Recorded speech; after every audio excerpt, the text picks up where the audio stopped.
Well, while people are filtering in, Janine, welcome to the Global Lacrosse Summit. Thanks for coming on board tonight. We're pretty proud to have you.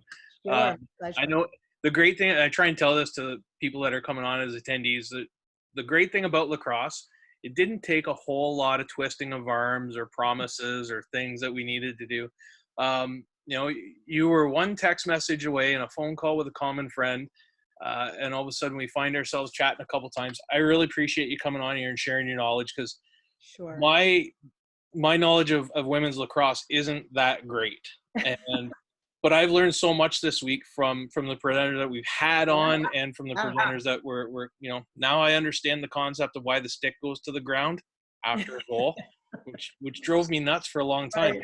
Right. The free positions, things like that. So gonna be great to have you on tonight. I'm gonna let you do more of your introduction. Sure. You can give your background, because it's long and distinguished, and I don't want to do it any. I'm not going to spend time on that. Well, for all the attendees, as we go along, if you have Q&A, please pop them in the box. Mm-hmm. I'm going to facilitate those tonight with Janine, and when there's an appropriate time, when it fits into the presentation, I will present those to her. So if we don't get to it immediately, we're not ignoring it. It just might fit in a little bit later in the presentation, or we can address it at the end. Other than that, welcome aboard and thank you. Absolutely. All right, let's go. Can I go ahead and now share my screen a while? Yeah. All right, well, let's go ahead and do that first, and then I'll give you a little quick background. So I'm going to go ahead and pull up this PowerPoint. And I love a good PowerPoint, everybody. So, okay. So are we good on the screen sharing? Yep. I can see beautiful full screen Hopkins women's lacrosse. Excellent. All right, let's go, people. So thank you guys all for signing in, and I'm going to do my best to share some things with you guys. So I am Janine Tucker. I have been coaching at Johns Hopkins University. This was my 27th year. Absolutely love coaching. Don't really feel like I go into work every day, so that's how I know I'm in the right profession.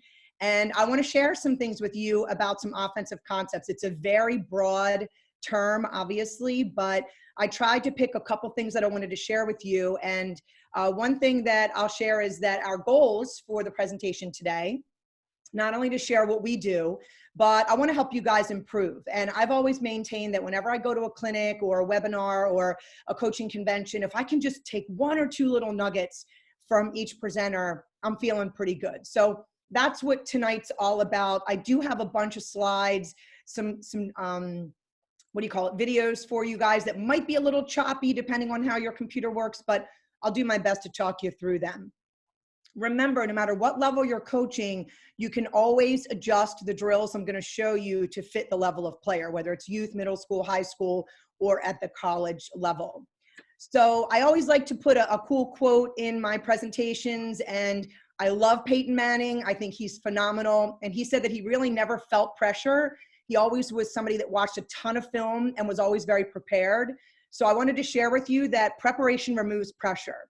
So when you're working with your offense and you have them so prepared and working so well together, that's going to take the pressure away. So I do love this quote, pressure is something you feel when you don't know what the heck you're doing. I do think that's very true. So that's why we've got to make sure we prepare our players. So a couple of things to share. There's a million things that we can say about how to run a successful offense. And there's a few things that I want to focus on. And first and foremost, that's giving the player with the ball the space that she needs to do something great with it, which ideally ends up with the ball in the back of the net. So spacing is huge when you're running a successful offense.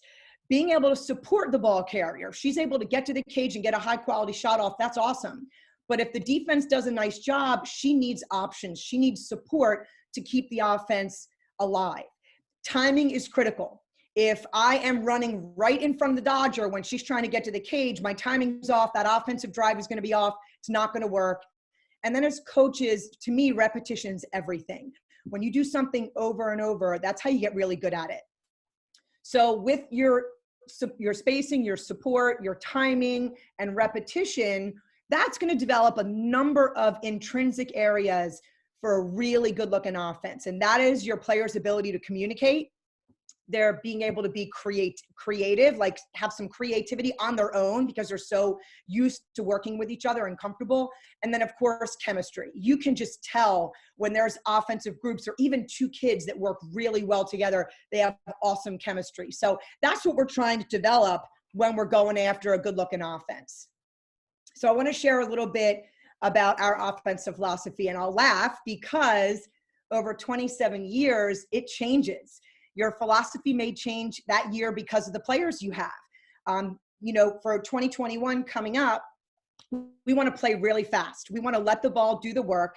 We want to try to have our players play and make decisions at speed. So we don't want them to have to slow themselves down to get into a rhythm. We want to be able to play very fast. Our philosophy is push a fast break first, always. If we have one step on a defender, that's a fast break in our opinion. So we want to always push our fast break. If a fast break's not there, we want to run a little slow break. That's a whole nother webinar, is fast breaks and slow breaks. But we're looking to run a slow break. If we don't have an opportunity off of a good slow break, that's when we want our players to take over. That communication, that chemistry, that ability to kind of read each other. We want them to be able to have an opportunity in that 90-second possession clock to make something wonderful happen. If our offense gets a little stagnant, that's when the coaches will call a set or a play. And in my opinion, there's differences between sets and plays, and we'll get into that in a little bit. Something that I want to share that is equally important in your offensive philosophy has to be your attackers and your offensive players' ability to ride. The second we turn that ball over, their job is not finished. They have got to start our ride to be able to get the ball back for us. That's a really big deal for us as we're developing our offensive players. So we really like to employ kind of a two-player game. And that's something that Coach Stanwyck, who is my offensive coordinator, he brought to us from Virginia. My son Ryan was fortunate enough to play with Steele. And when we hired Steele, I said, listen, don't try to learn the women's game. Bring me some things from the men's game. And this was one of the things that he had shared with us, and we've really enjoyed it.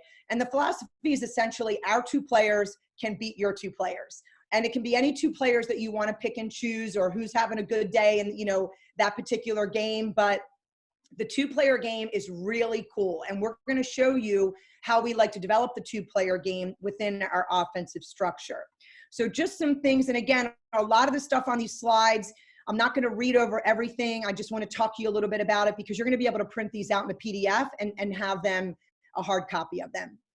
But some important things in that two-player game, just little things that your players can get used to doing. And again, that's that repetition. If you do these things over and over in your drills and then you insert them into your offense, they become like second nature.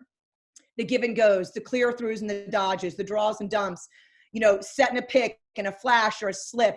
All of these things we're going to talk to you about in this presentation, but we really love to kind of develop that two-player game. So before you can talk about anything offensively, you really need to have the ability to organize, okay? So if your players don't know where they're going on the field or who's doing what or where you want to attack from and why, it's really going to be confusing. So when I first started coaching, we came up with something called the hot spots, and I'll show you a diagram of those in a second. And then Steele brought something that they used at Virginia, which was a map concept. And I'll share that with you in a second. Some coaches use a clock.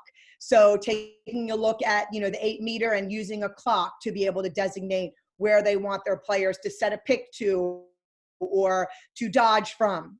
Personal preference, whatever works for your team, but you want to find something that'll resonate. And so we want to share a couple of things that we use, and maybe they might be helpful for you guys. So our hot spots are exactly as you see them here. So if I'm the goalie facing out, to my back left is the 1 spot. Then there's the 2 spot back right. 3's on that wing. 4 you can see, 5 top center, 6 on that opposite side, 7 on the opposite wing. So there's your 7 players on offense. We like to call the inside of the 8 meter the hub. So we can send 1 player, 2 players, however we want to work it into the hub. But if we're asking somebody to get to the hub, they'll know what that means. They'll go right to the middle of the 8 meter. And then of course, X is point behind. That's kind of universal for men's and women's lacrosse. So helping us organize is our hot spot. So we could literally say, all right, guys, we want to set a pick at the 3 spot, or we want to dodge when the ball gets to the 6 spot. So there are just different ways. We use that both offensively and defensively, our hot spots, to kind of give us an idea of how to balance the field and where we want to operate from. So that's something important to keep in mind. So this is what one player on the hub looks like, or you're sending one player inside to the middle of the 8 meter or to the hub. And you'll notice when we have one player inside, the other players kind of will automatically gravitate to some 2-man game options. So you can see in this slide, X5 went to the hub. And so that allows X3 and X4 maybe to kind of gravitate a little together and see if they want to work a little 2-man game in that area. X6 and X7 doing the same thing. X1 and X2 could work a little bit behind. And X5 has to read what her teammates are doing when she's in that hub, because she certainly doesn't want to get in the way. And we'll talk about that in a hot second too. So here is a hub with 2 players inside on the hub. And what that does is, you'll notice that gives the players on the outside a heck of a lot of space to dodge. So we really like to put 2 players on the inside of the hub. They will work together, but their goal is to give players around the outside a lot of space to dodge. And again, we'll develop that as we go through this presentation. Brad, let me know if I'm going too fast. No, you're going great. We got a question on queue already, but I know the topic's going to come up in a little bit. So right from the start, great engagement. I love it. Awesome. Okay, great. So you've got your hot spots and the point behind in the hub that'll help you identify areas on the field. And now this is that map reference that I was speaking about earlier. So essentially what Coach Sandwick brought to us was, as you can see, this map of the United States, and you're facing the goal. So on this left side over here, we call that the LA spot, because California is out on that left side. So there's our LA. DC is on the opposite wing. We have Dallas in the top center, because Texas is in the middle there and Dallas is towards that top center.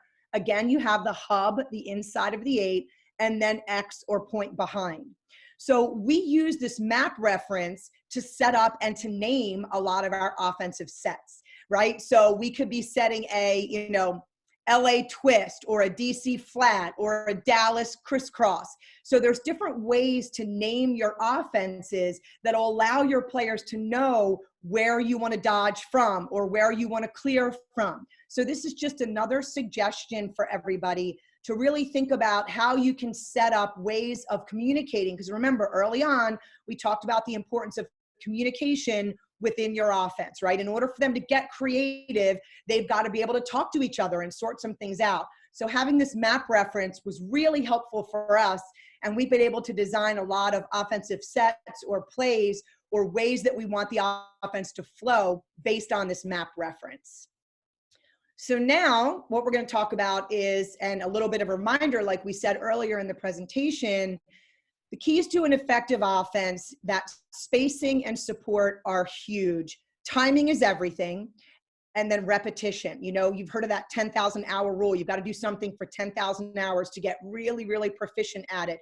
It's the same thing within your offense. The players you have out there must get used to working with one another and figuring out each other's tendencies and idiosyncrasies. So that's exactly what creativity is. They can be creative when they know each other's strengths, their weaknesses, and their tendencies, right? That's when they can kind of talk through stuff.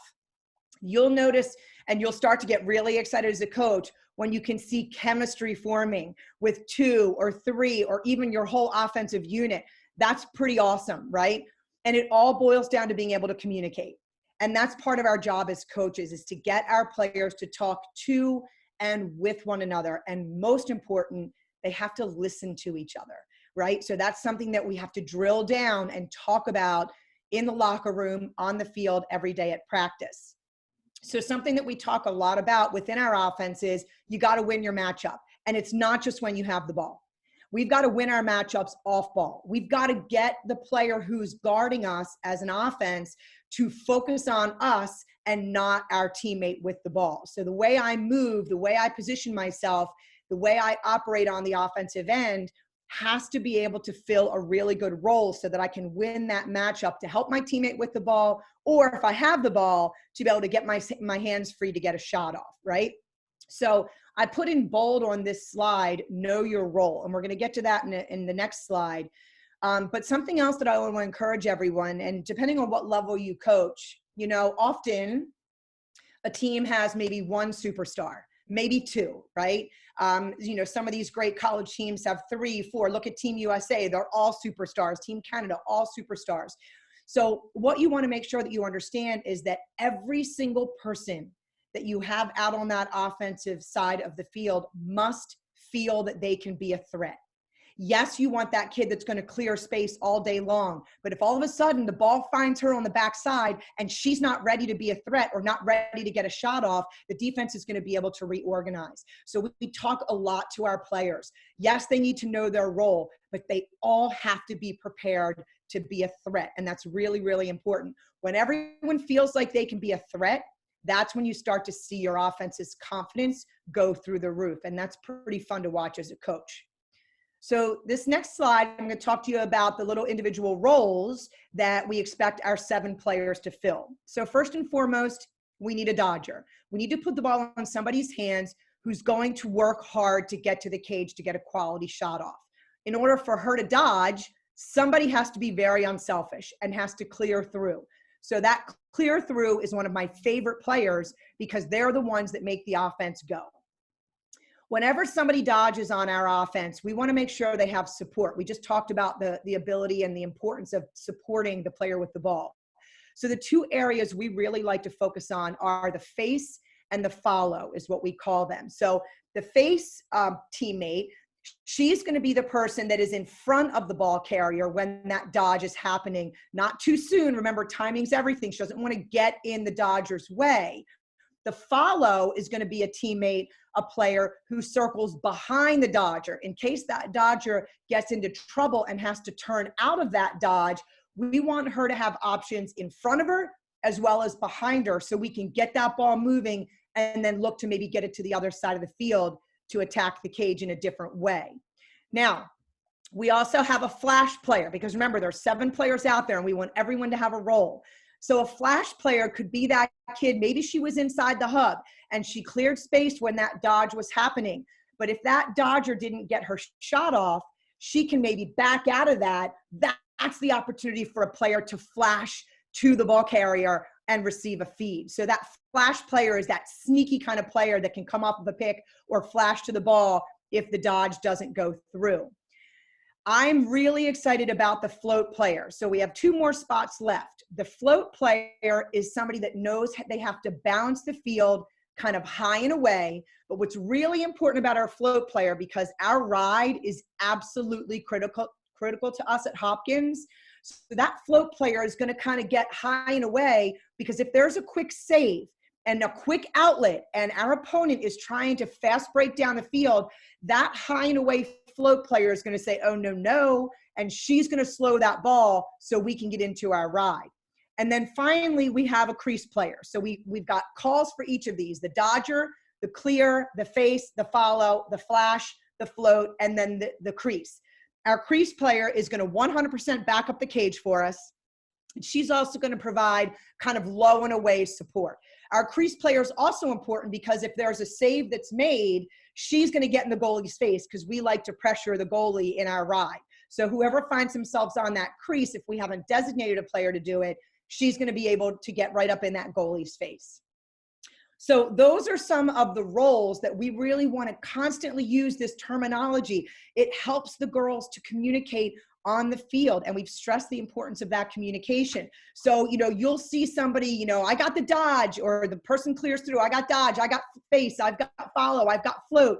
That's the kind of stuff that the girls know what's going on, and they can help each other find that really, really good rhythm on offense. So here's just kind of I know it's hard to see in a diagram, but I'm going to throw some arrows at you. So as you can see up top, X5 is going to be our dodger. She is a big, strong righty, and we want to give her that right-handed alley. So in order for X5 to dodge, what do we need to have happen? X7, she's got to get out of her way. We're also going to take X1. She's going to clear too, right? You don't just need one person clearing. You could have two, you could have three. It depends on kind of where the ball carrier is and what you're trying to accomplish. So these guys, they're getting out of the way. So the X3 on that opposite wing, she's thinking to herself, you know what? I know X5 is going to dodge. I'm going to float behind her so that I can make sure I'm there to follow her if she needs support. We've got our float player, that's one of my favorite, who's going to be there to help us in our ride. She's going high and away. She's going to look to balance the field, read X3 as she's following the dodger to support her, and she might be next in line for a swing pass if that dodge isn't successful. And then finally, the dodger's gone. She's like, I'm getting out of here. I'm going. I've got my space. I've got my backside support. And the last person that'll go is that face opportunity, because remember, timing-wise, we don't want somebody to be cutting in front of that dodger, but she's going to read the play, see if that shot gets off, and she'll be coming to the face of the dodger. So if she needs her for support, the dodger can turn out of that if good defense is played, and she can either throw behind her to X3, who's her follow, or she can throw in front of her to X2, who filled that face position. And then, as you can tell, X1, we've got doing double duty. Not only did she clear out for the dodge, but she's going to maintain that crease. She's also going to be there to back up the cage if we need her. Okay, how we doing so far, everybody? Everybody okay? All right. So doing great. Okay, great, excellent. I'm having fun. I love this. So now this is all well and good, right? As coaches, we can put stuff on paper, but we've got to drill this stuff. We've got to get the girls to understand what this movement feels like. So what we're going to talk about next is something called hard corners. And again, this is something that Coach Stanwyck did at Virginia. My son did. It's a little variation on your stick work. Everybody knows how to set up a line drill, but that's not really realistic for the kind of movement that we need to see on the offensive side of the field. So our hard corners is something that we'll pretty much do every single day. And it's simulating, as you can read on this slide, that movement around the 8 meter. We got to move our feet. Listen, Coach Stanwyck always says your stick work is only as good as your footwork. So we cannot be standing around in women's lacrosse. So we've got to keep our feet moving, and we have to throw and catch on the move. Our eyes need to be up. We cannot be handling the ball and then looking down at our feet and running. Our eyes have to be up. We have to get used to that feeling and that movement with the ball on our stick so we can see where that ball needs to go next. Certainly we want to work both hands. We like to say throw your teammate open, so we don't want to jam the ball in tight to her. We want to have her reach for it or have, catch it away from her defender. And then finally, what you'll see in this slide that has a video attached to it coming up, I hope the video is not too choppy, you'll notice that the girls are either curling out when they catch the ball. So if they catch it right-handed, they're going to curl out, switch hands, and pass with their left hand. If they catch with their left, they're going to curl out, switch hands, pass with their right. That's what you're going to see.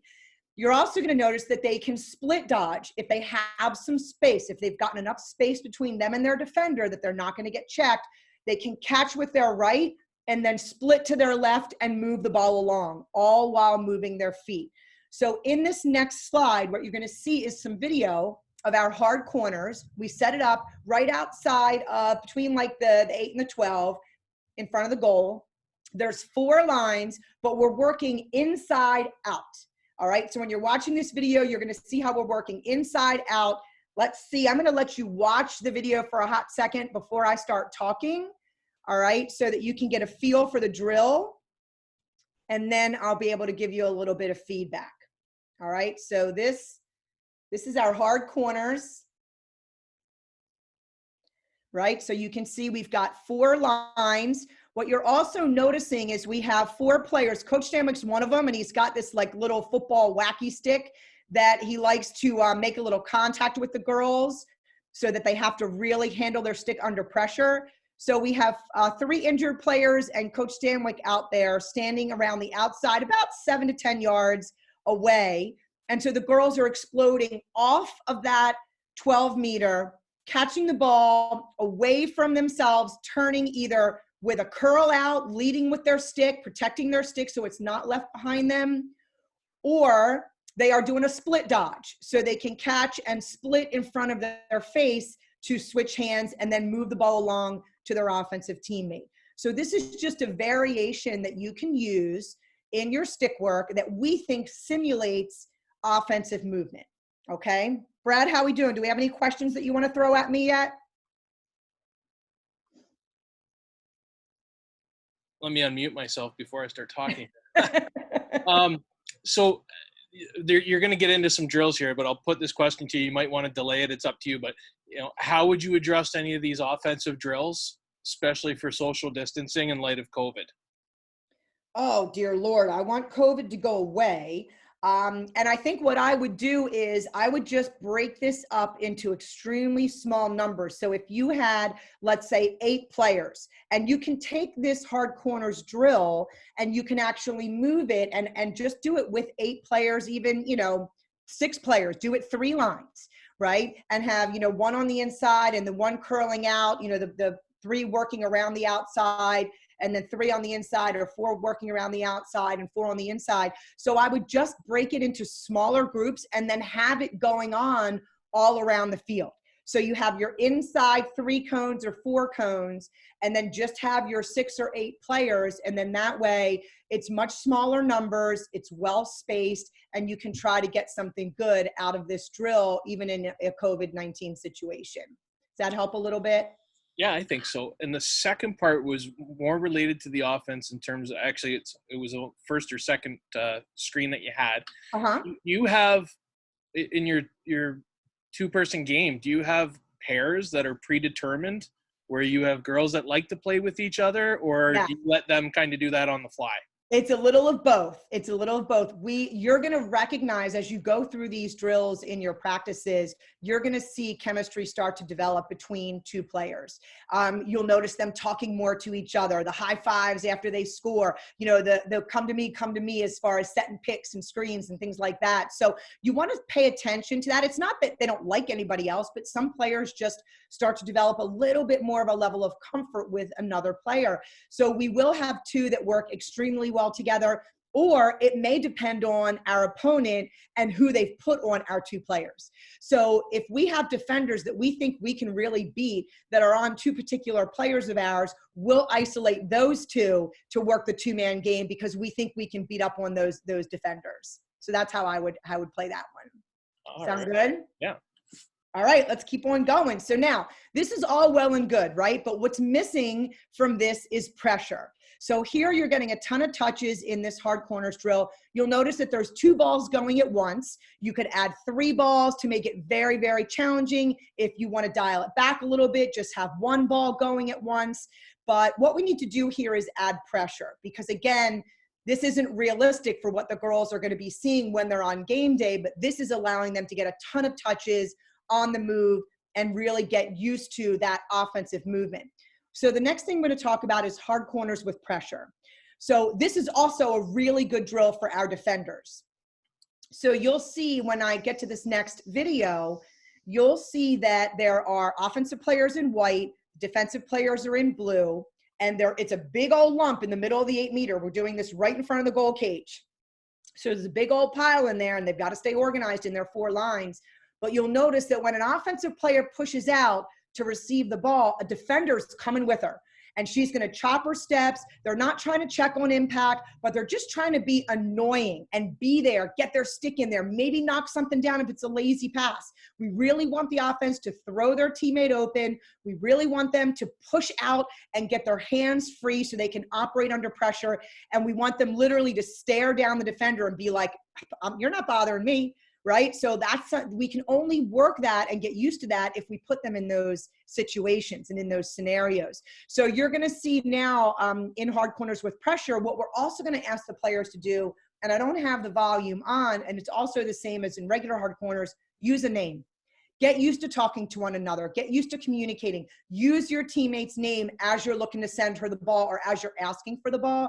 That's always really, really important. And again, like we talked about earlier, spacing, support, timing is everything. And that's what hard corners with pressure is going to do.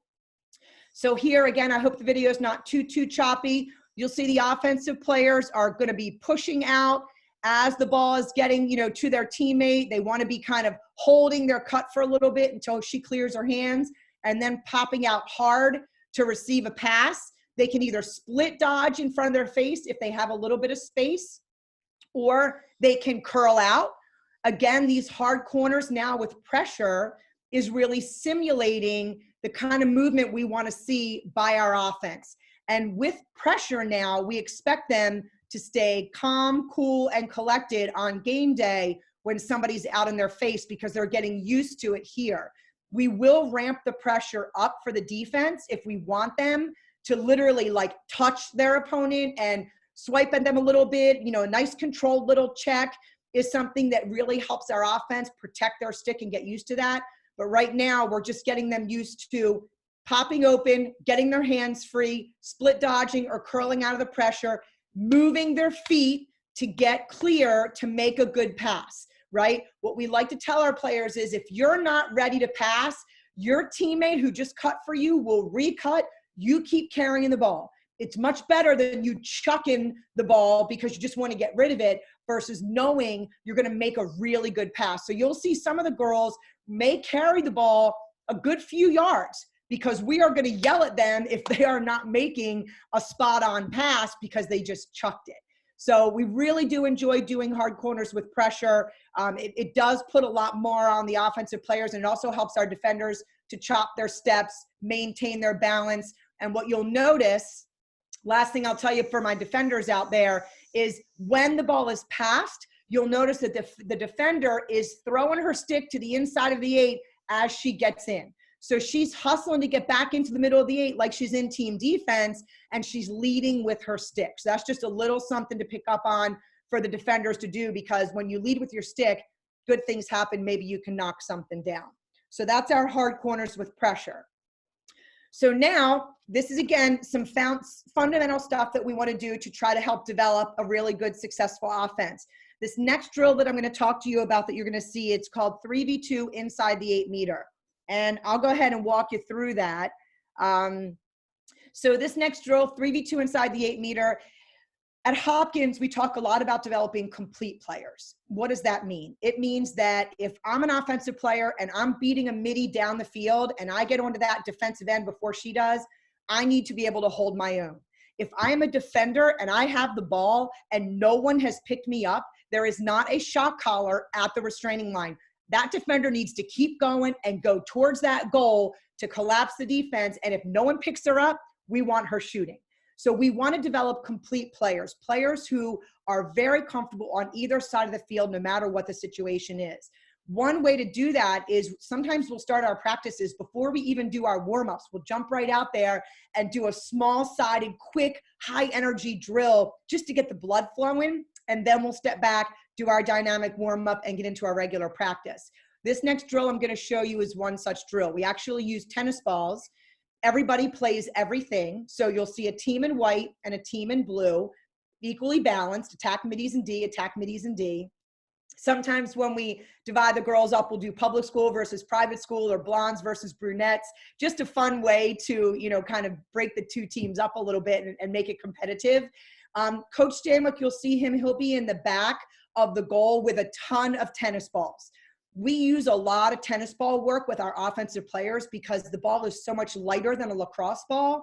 It really forces you to have soft hands. And that's something that we talk a lot about on offense, is having beautiful, soft hands, a finesse kind of stick work. And that comes with handling tennis balls. So in this drill, you'll see that we're using tennis balls.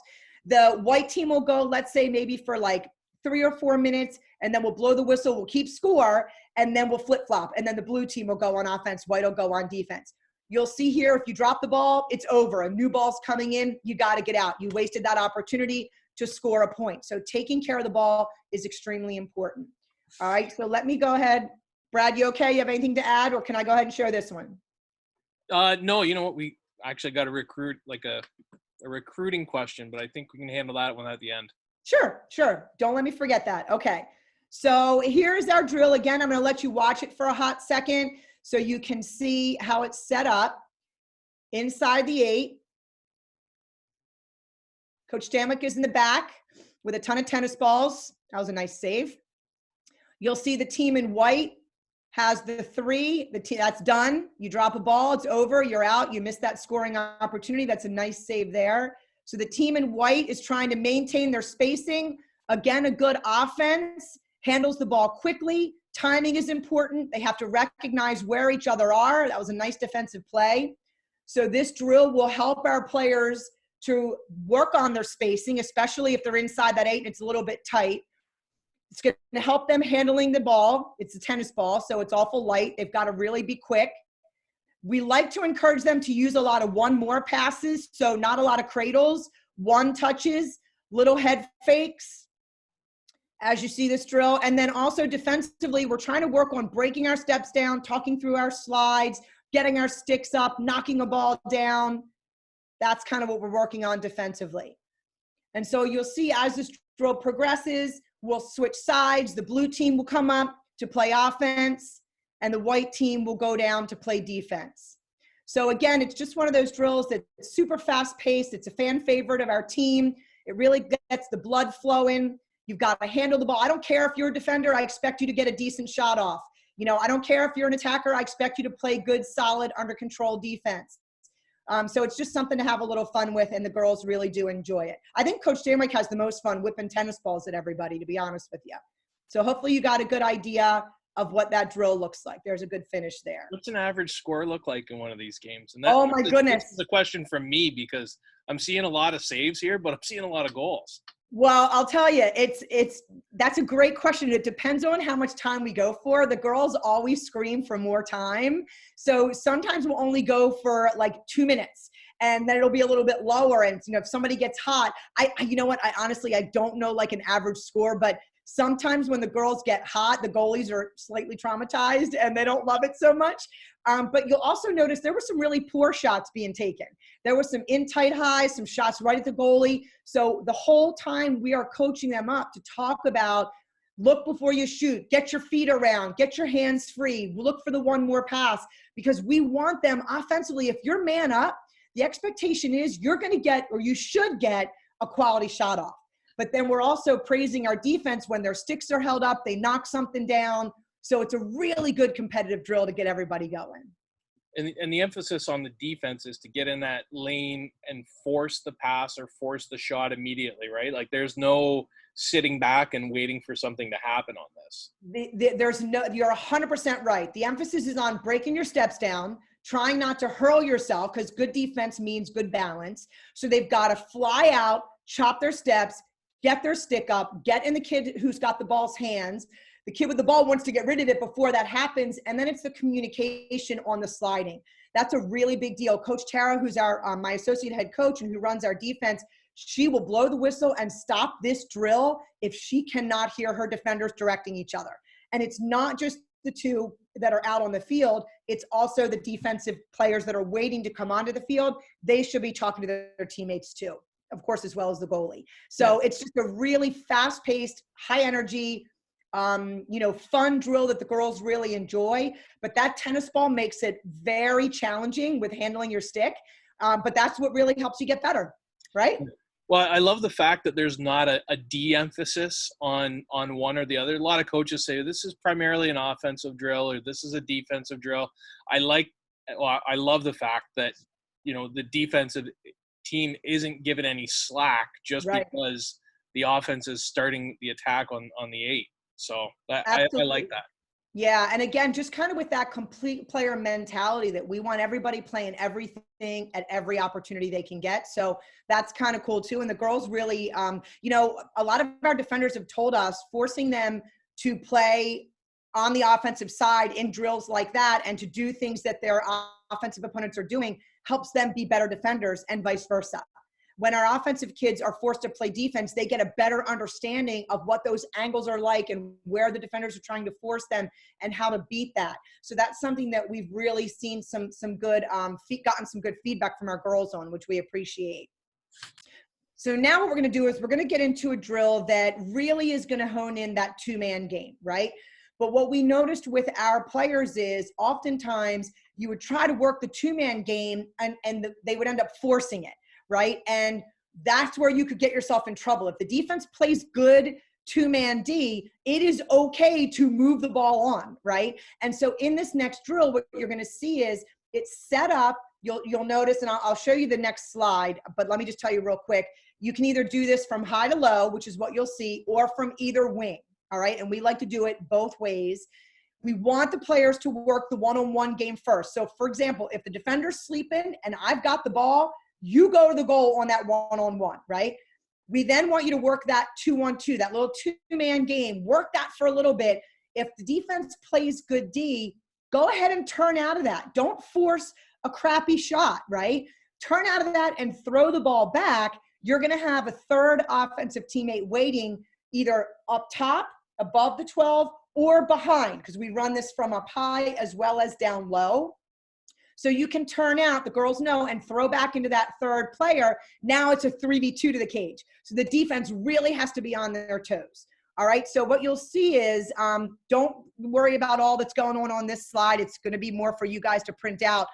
But if you can just take a look at diagram 1, you'll notice there's the 3 offensive players and 2D. You'll see when we get out there in this next video, you'll have the same thing set up behind the goal. 3 offensive players, 2D at the goal line extended.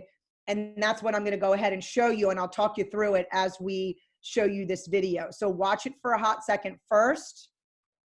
So the ball's up top with the players in white. Didn't really use the pick that was set. That was more of the one-on-one. Okay. So we just started up high. Now the ball, you'll notice, is going to come from down low. Working a little two-man game off of the pick. Nothing really there. She's going to throw back. Moving that ball. We'd like it to move a little quicker. Really telegraph that pass. The defender did a nice job of knocking it down.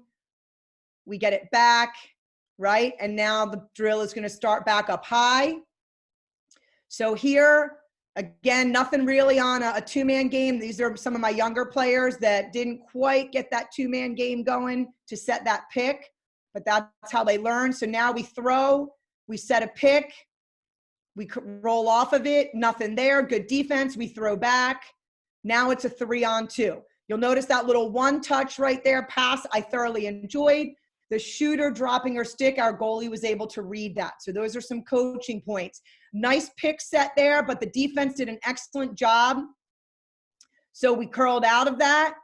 You'll notice again, hard corners to be able to curl out if the defense shuts us down, right? So there's our hard corners, our throwback, looking to move the ball again. And there we have it. So this is our 2v2 to 3v2 throwback. This is just kind of on a loop. So you try to work the one-on-one if the defense is sleeping. We're really trying to work the two-man game, picks, screens, flashes off of it. And then if nothing's there, we'll throw it back and we'll work the 3-on-2. Really makes the defense stay on their toes. Okay, so building off of that, we're really big on building, right? So we just worked a little of the two-man game from up high and down low.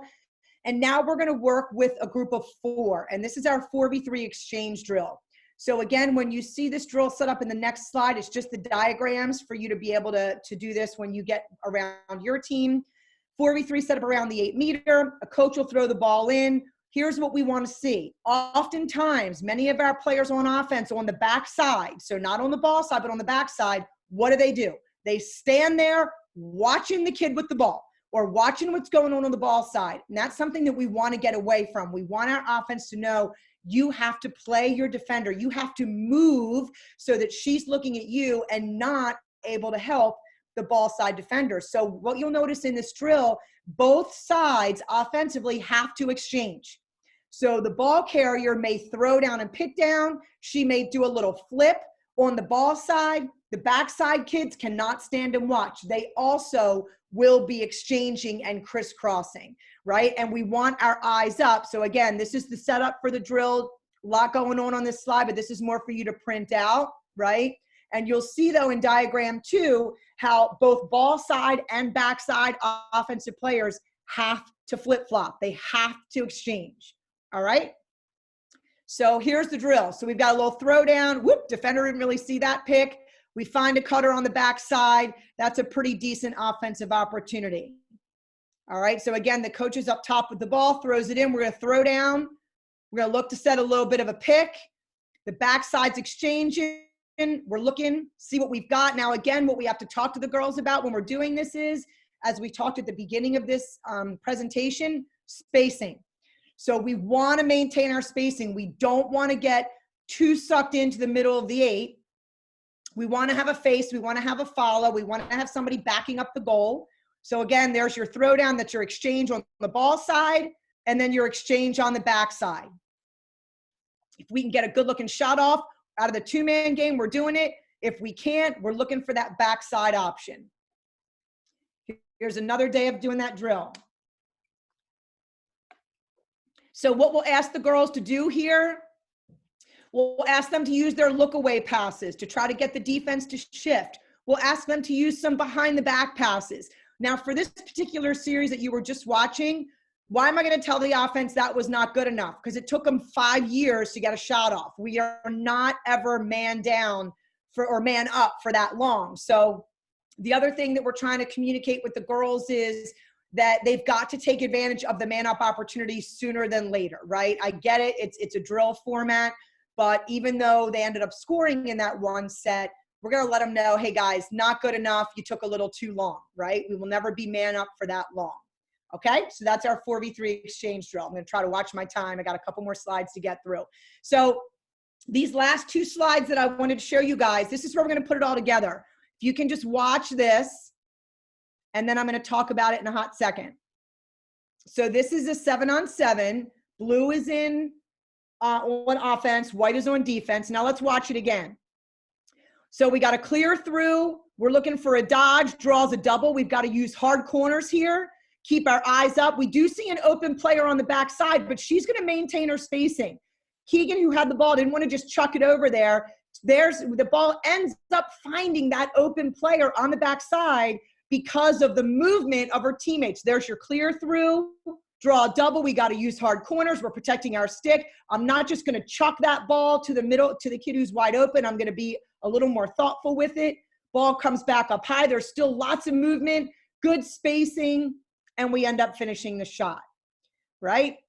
So that's kind of putting a lot of the drills that we're doing together, right? The hard corners, the spacing, the communication. Nobody's standing and watching. We're recutting. We're playing our defenders. And now the ball goes high, that little one touch, and now we get that shot off. So that was pretty well done. In this last video clip that I wanted to show you, now what I want you to notice, guys, this is a 5v5. There's a little flip. We're going to move the ball along. We're clearing space. Oh, that means dodge, but that's some pretty good defense. I got to use hard corners. Get out of that. Let's keep the ball moving. I'm going to go set another pick. Little 2-man game coming, but we're going to find the offensive player cutting on the backside. Now, what I want you to watch as you watch this again, this is 5-on-5. So we specifically as a coaching staff wanted the girls to use extra spacing. Nobody was allowed to stand still. They had to try to keep the middle of the 8 clear as much as they could to get the defense stretched. And they had to try to get the ball out of their stick within just a couple of seconds. So this is another way that you can help build your offense, that chemistry, that communication, having their eyes up. There's your flip that we used in that 4v3 exchange drill. Now we're clearing through. That signals the dodge. Good defense. I got to get out of that. Hard corners, move the ball, move it again. We still have excellent movement. We find that cutter on the backside and we finish. So that was the last 2 slides that I wanted to show you guys, just to kind of pull everything together with a lot of the drills that we were talking about and the concepts. Brad, I am wide open for any questions that people might have. I wanted to try to stay true to our timing. Look at that. We got 10 minutes to spare. Exactly. No, it's great. Actually, first one's a compliment more than anything. It's just, I don't know much about the girls' field game, but really enjoying this talk. Thanks so much for doing such a great job explaining the drills. Oh, and absolutely. Rationale for why you run them, which I can completely agree with because, like I said, prior to this week, like I just hadn't watched a whole ton of women's lacrosse. Sure. Seen it, but I just watched and observed. Sure. So this is more to the recruiting side. So let me preface this with actually my own question. Okay. How, on an average year, how many recruiting packets do you think you would receive? On an average year, how many recruiting? Oh God. I mean, we get hundreds and hundreds and hundreds of emails. I mean, we're going through emails every day. So it's a ton. It's a lot. We've got a What lot of players, and not only of that particular recruiting class, but even the classes under that, you know, so it's a ton. So that kind of actually, I was leading you into the next question. I wasn't setting you up though. I was just leading Okay. you to the next question. So if you were to receive a recruiting package from a player that you don't know, which we've established that happens daily, what Yes. are you looking for primarily in that package? Oh man. So I want to know, of course, who the player is. I want to know about their honors and their accolades. I'd like to know all about their academics. That's a big deal for us, right? So any player that thinks they can be a total rock star on the field, but not work in the classroom, that's not going to fly, right? I want to know what their test scores are, if they've had a chance to take an SAT or an ACT. I want to know who they are as a person. What do they do outside of school? Do they get into any little leadership type of opportunities, or do they volunteer? We really enjoy well-rounded players. And I want players who are going to exude confidence, Brad. You know, like these are our players that we're going to throw into a spotlight. We play in the Big Ten. We really want them to be confident. And, you know, I tell players that I recruit two people in one body, my on the field player and my off the field player. Right. And my on the field player, I want you to be a straight pit bull. I mean, you are going to run people over to get the ball for your team. But my off the field player, I want to be a total love, just a sweetheart.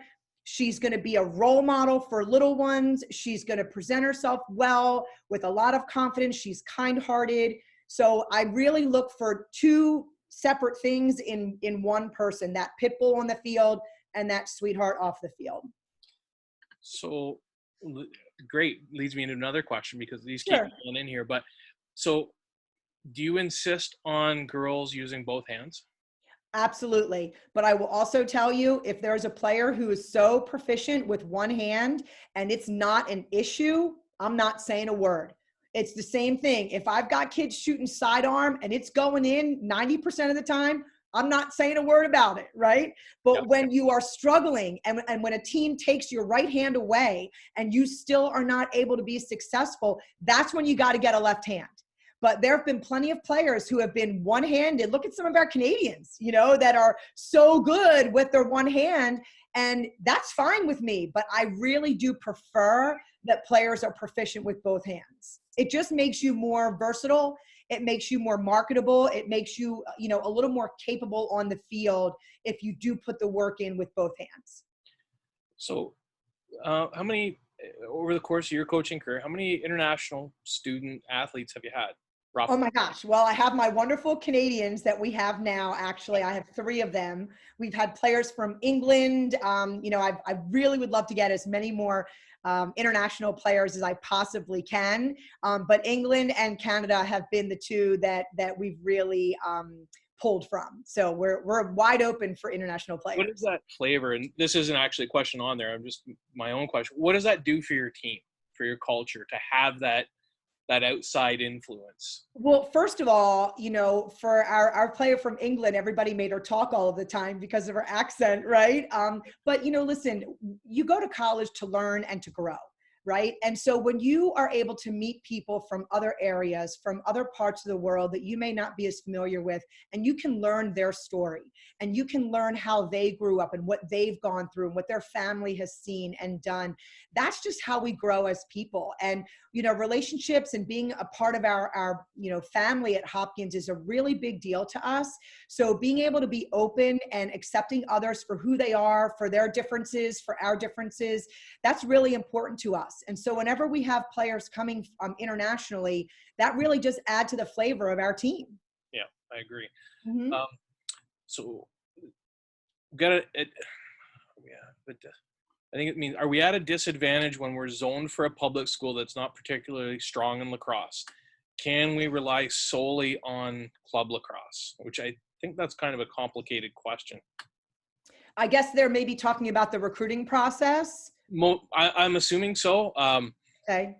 You know, I know what my feelings would be on it, but you know, being zoned for a public school that's not great at lacrosse, to me, it's not really an issue because you do have both. Well, what I would say is, for any player, I don't really necessarily care what school you play at, what level you play. If you're awesome, if your work ethic is off the charts, the way that you can also get noticed is not just playing on a high school team or not just playing on a club team, but getting yourself to some clinics or getting yourself on campus to a summer camp. I know those things can get expensive, so you have to pick and choose, but also showing, putting a good video together. We will not recruit a player just from video, but we may have to start actually with this COVID-19 stuff. But we want you to turn our heads, right? So I can understand if you're on a high school team maybe and you are the superstar and you don't have a lot of help, then you do everything you can to make the players around you better. You still shine as that superstar, but the word will start to get around. Some of the opponents that you play, college coaches will ask some of your opponents about some of the better players, and they may say, oh, well, there's this one school we play that's just not very strong, but man, they have this one kid, and that perks up our ears. So if you can get on a club team and be a little, have a little more visibility, certainly that's wonderful. But being able to make a video, send that to your colleges and get on a college campus if possible, or to a clinic or a summer camp where a bunch of different colleges are attending, then that's a really good ticket to be seen as well. Yeah. I mean, as much as it's a big world out there, it's a pretty small world, and Yes. people do talk, people do share, and word does get out. Yes. You still good for a couple more questions? Yeah, go ahead. All Sure. right. So I'm all yours. which of the drills that you showcased was your favorite? So I do love the 2v2 to the 3v2 throwback. I really do like that it's fast paced. We also do it from the wings, coming in from the side, as well as top and bottom. So that's one of and it's a fan favorite with our girls. Whenever we say we're going to do that, when they all start screaming and, running to get themselves all set up in the drill. So I absolutely do love that drill. But I will tell you, one of the drill that I think has helped our offense with our ball side and our off ball movement was that 4v3 exchange drill. Because, and you see it at every level where people tend to watch what the ball carrier's doing. That drill forces you to have to move with your eyes up and keeping an eye on what's going on, but still moving your feet. So that one, I would say, has been really effective in helping our off ball movement offensively. Okay.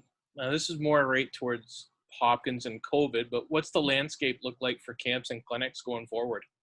That's a great question. So, for some schools, like for example, we're closed through July 31st. However, we were told that if we wanted to run a camp at another site, and actually part of my family, my sister works at a site where we might be able to get another turf field. And if Maryland, we're going really from the state, right? Whatever your state says. And so if they start to lift some of those restrictions towards the end of June, which is when our first camp starts, and then our big girls camp is in July, then we're going to be able to run those camps. I probably won't be able to do it at Hopkins, but parents are so interested and players just want to get out there. Yeah. And so what we would have to do is listen to what our state mandates are, the rules and regulations. We want everyone to be safe, and we would have to follow all of those rules and regulations. So right now I'm remaining hopeful, but it really is going to depend on what the state is allowing, before we can actually pull those triggers. Great. Now, this was a question that was emailed to me before because the person couldn't be on here, so they're going to be watching the replay. But he's a high school coaches his women's team, and he's struggling to provide them with recruiting advice because they've lost their season and some of the girls are feeling a little bit lost. Mm-hmm. And he's just kind of looking for some direction or guidance of, where his 2021s, other than relying on their last year, which may or, they don't know what's going to happen going forward.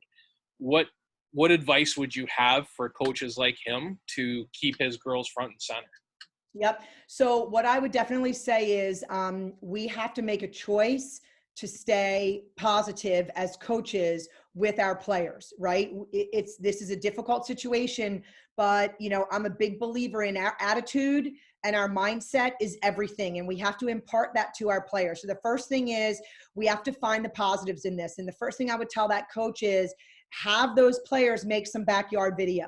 right? If it's showing that they're so willing and they want to be recruited so badly, put a little highlight film together if they have that to send to coaches, because remember, coaches are in the same boat.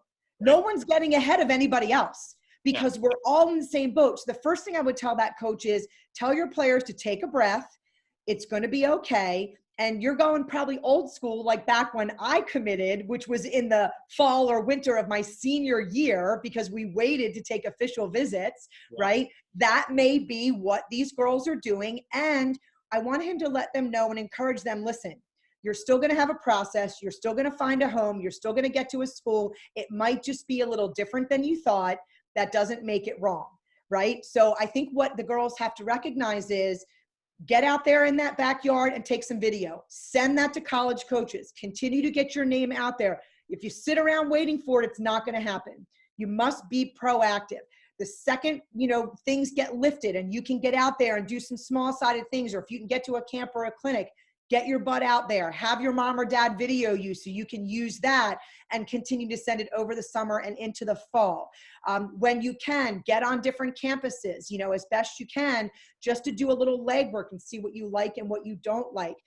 Recognize that coaches are in the same boat that the players are in. And we are just as anxious, and we still have to fill our classes. So we may be filling our classes watching video. Right. So these girls, coach needs to tell them, you got to get some video together, whether it was some of the highlight film video that you can put together from some of the games last year, the year before, or whenever they can have any of their most recent film, have somebody chop that up and put that in a nice little highlight film so they can at least have that to fall back on. But we're in the same boat, and it will be okay. It might just be a little bit different. And instead of having 4 schools on your list, you might need to have 14, because you might need to have those options and those opportunities. And that's a little more legwork. But right now, what do we all have? We have some time. So that's what I would say. But as coaches, even when I'm feeling, down and like, oh, I hate this, I have to quickly slap myself upside the head and be like, no, I'm going to stay positive. I'm going to be constructive. I'm going to put good energy out there. I've got to be a role model for my girls. We are going to get through this. What I always like to say is, tough times don't last, tough people do. And we will get through this. And this is helping. The other thing I know I'm throwing a lot at you, but I would also tell that coach to remind his players that they are learning how to be a Division I athlete, a Division II athlete, a Division III athlete, a high-level college player. College players have to adapt. They have to deal with adversity. They have to handle pressure. They have to deal with changes. It could be weather related. It could be a timeout that gets called. So these are all skill sets through this COVID-19 crisis that we're going through that are going to help these youngsters be more confident, be stronger, find their power. And I would encourage him to continue to give them that talk so they don't have anything to do but be strong and find their power and find their voice. That's great and wise advice. Have you been able to add any new players and improve your team via the transfer portal? That's pretty direct. So I like that question. Yeah. Excellent. So we have dabbled in the transfer portal. We really do enjoy that. We've got actually 3, maybe 4 of our seniors coming back. So our roster right now is pretty large. So we are going to be very particular with the transfer portals. There have been some amazing players in there. We haven't stolen one yet, but we are dabbling in that transfer portal and taking a look at the talent that's out there because there's some really good players. But we also have to be very mindful of our roster. And, to me, I have to honor my players that are coming back. So that's kind of how I'm looking at it right now. But if we find a gem in that transfer portal, we are ready to have them come. Right. And I mean, that makes a lot of sense. So one comment, one question here, and then I'm going to try and stick to my hour, even though you've given us more than enough. No worries. Time. So I'll answer the first comment. Someone missed the first 30 minutes. Yes, this is going to be replayed or reposted. I work on it kind of overnight, and I get the 5 videos up from the day, and they're posted. So you'll be able to see those within the Summit platform. Just log into the talk. And the second one, and this is kind of a situation. So it's an assistant coach wanting to impart some advice to the head coach who declines to change his system year over year. We keep losing players to the club system and he won't change his ways. What do I do?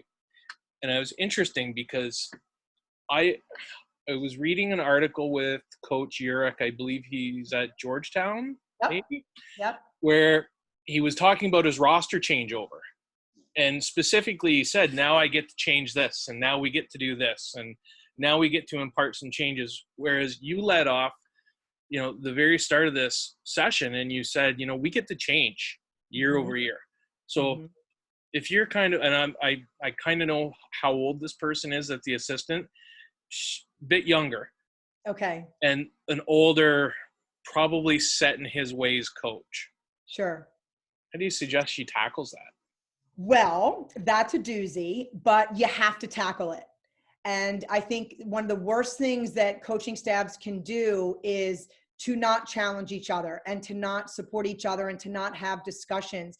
That doesn't always mean that it might change or go through, but that assistant coach has to know that she did her job in trying to make a suggestion to make the program better. And what I think would be really good to do is to sit down with that head coach and say, Coach so-and-so, I've been thinking a lot about this. You do such great stuff with our program, but there's some newer things that I've been thinking we might want to add. And when we take a look at the players we have coming back, this new system could fit in so well and complement some of the things we're already doing. I'm wondering if you might let me take a couple practices to see if we could make this work, if we could just dabble a little bit. So instead of saying, let's make a full-scale change, use the word like maybe dabble or maybe experiment or take a week and see if we might be able to try a couple things that are a little bit different, because change is what allows people to grow. As coaches, I've been coaching 27 years, and let me tell you something, I learned something all of the time from other sports. My assistant coaches, thank God, they will come in and they will say, Janine, we really like this, but we got to talk about this, or this drill, we've done it too much, it's getting stale. Can we take a look at how to jazz it up a little bit? And I think for coaches, especially we as head coaches, we have to be able to take that breath and allow our assistants to help us look good, right? Like she clearly wants to talk to this coach to help him and the program be better. Yeah. And so I think any assistant that can sit down with their head coach and say, hey, listen, my job is to make you look good. My job is to compliment you. And I feel very strongly about this. And I hope that you'll take it the right way. But I think this would be awesome, because the regret that she will feel not bringing it up, that would be on her. Yeah. Right. And I would rather bring something up to my head coach and have them say, hey, thank you very much, but I'm not ready to go there yet. But at least I knew I brought it up. Right. Like that, to me, I think would be the best advice I could give. Yeah. I mean, you have to be able to wake up the next morning and know that you did your job. And absolutely. If there's a no, yeah. And if there's a no, then maybe you got to rethink why are you there? Right. And not that you want to leave the girls in a lurch, but at the same time, you got to be, like you said, there's got to be some room to grow. There's got to be some education. There's got to be some trust. Well, Brad, you're right. The other thing, and Coach Tara's really good at this. The other thing is, for that assistant coach, if she goes in and she's really wishy-washy in how she presents her idea, that's not going to go over very well. But if you come in and you are passionate and you're confident and you say, hey, I think this is going to be awesome, and I couldn't wait to share this with you, and I really think this would be, terrific to try. I hope that her dreams don't get dashed, that the head coach would listen. But if you say things with conviction and you say them with that passion that you're just really excited about it, and you feel this strongly to bring it up, and she can even say, listen, I know I've brought stuff up in the past and you've kind of smacked me down, and that's been difficult to take. Maybe say something like that so this coach can be like, whoa, wait, really? You felt that way? Right. He might not even know he's making her feel that way. Yeah. Right? So you have to be brave. It's not easy, but I will maintain, if you do it respectfully and graciously, then you're going to be all right. And that's, again, a huge skill set that you're improving, that she as a young assistant coach would be improving in herself for her next chapter. So that's what I would say to that. Absolutely. Well, listen, it's almost quarter after. I've cleaned out the Q&A questions. There's nothing left in there except there was a couple more thank yous in there for your time. Sure, sure. Which I can't thank you enough. Oh, my It's pleasure. spectacular. So, I mean, we tried to make our evening sessions kind of the keynotes, and we've had some great speakers.